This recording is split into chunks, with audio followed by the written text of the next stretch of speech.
Une des perles rares des collections françaises. Il appartient à Frédéric Acari qui est aux commandes cet après-midi. Fred est commandant de bord à Air France, instructeur et il est même cadre à la division 777 d'Air France.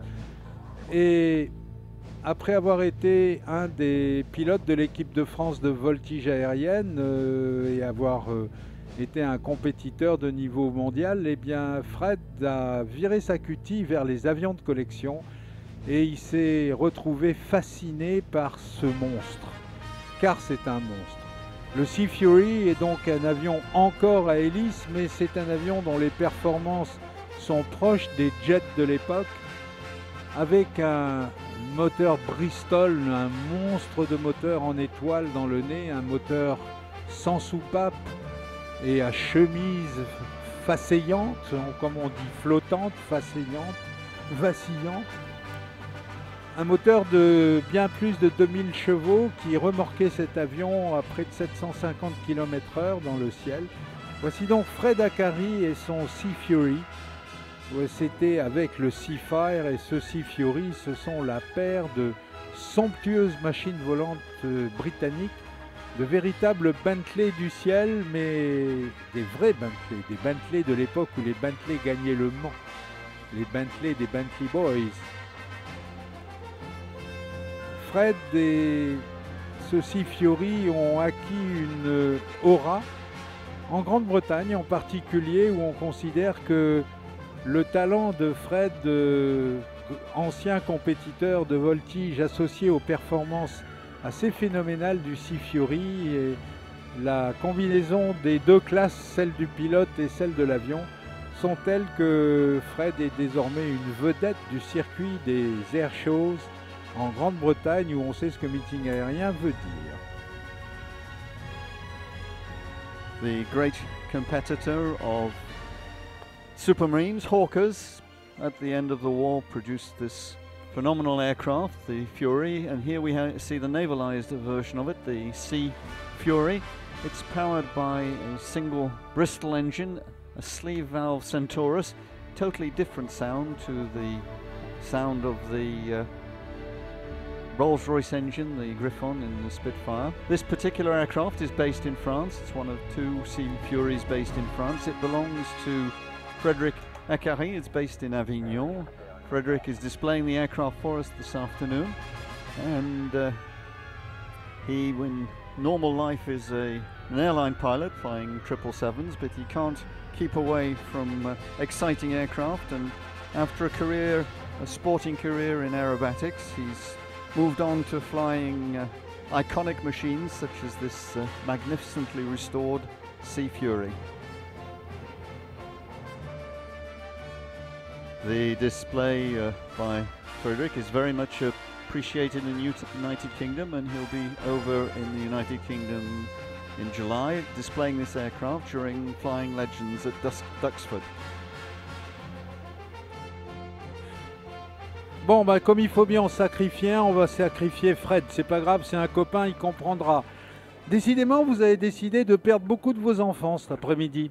Alors donc, il y a une petite jeune fille de 12 ans qui s'appelle Victoire de Forneau et qui se trouve, elle est vêtue d'un t-shirt noir et d'une casquette et elle se trouve à la porte AWACS. C'est une petite jeune fille de 12 ans, elle est perdue, se trouve à la porte AWACS où elle attend ses parents. Il y a également Donatien Cochin, 13 ans, 1,55 m, il est perdu et sa mère se trouve au bâtiment haut du PCPJ, autrement dit du poste de commandement de la police judiciaire. Nous avons également William Vidal de 11 ans qui se trouve à la porte S comme Sierra, comme Sucette, S3, la porte AWACS où il attend ses parents. Et puis il y a Guillaume qu'on a perdu, alors lui c'est les parents qui l'ont perdu, il a 5 ans, il est perdu à la porte haut, il a un t-shirt blanc et un pantalon vert.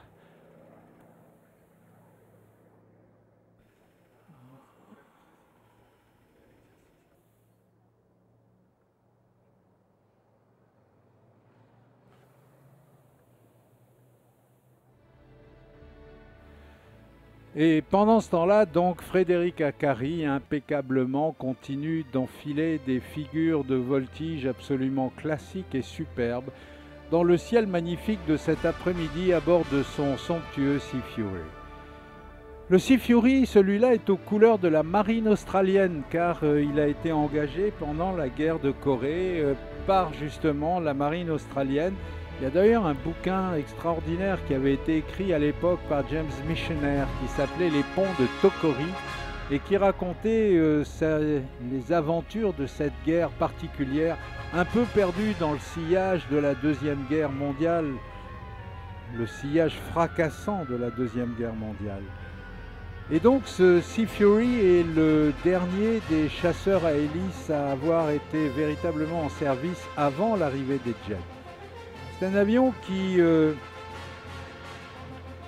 était extrêmement doux sous les mains, mais c'était un avion avec des performances monstrueuses et surtout, c'est un avion, vous prenez un pilote d'aujourd'hui, vous lui montrez un Sea Fury en disant monte dedans et va voler avec, et 99% des pilotes d'aujourd'hui disent merci, je me contenterai de monter sur l'aile pour voir à quoi ça ressemble dedans. Car ces engins, au standard d'aujourd'hui, c'était de véritables monstres. Rien qu'à la mise en route, l'odeur de mécanique chaude, d'huile brûlée, de poudre qui vous arrivait dans le cockpit, vous donnait qu'une envie, c'était de couper tout et de redescendre en vitesse en disant retournons les pieds par terre dans une vie normale. Ces avions sont sans doute, ces avions, le Seafire, le Spitfire, le Sea Fury, les avions de cette époque sont sans doute parmi les véhicules motorisés, les choses les plus extraordinairement éprouvantes qu'on ait pu inventer pour vous faire gicler l'adrénaline. Je pense qu'au-delà d'un Sea Fury ou de certains avions comme un Corsair également, enfin les chasseurs de cette époque étaient véritablement des monstres, il n'y a pas d'autre mot, et c'est tout à l'honneur de ceux qui les font voler aujourd'hui, ceux qui les maintiennent en état et ceux qui les pilotent, que cette partie du patrimoine continue d'exister.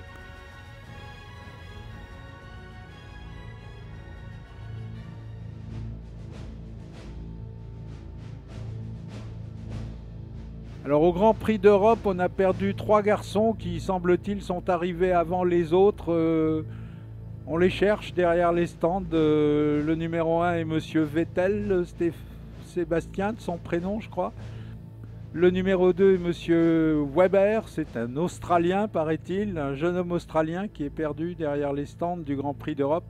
Et son prénom Marc. Et le troisième, quand même, pour ceux qui aiment les Red Italian Jobs, Fernando Alonso, qui lui n'est pas italien, bien entendu, mais bien espagnol. Fernando Alonso, 3e au Grand Prix d'Europe.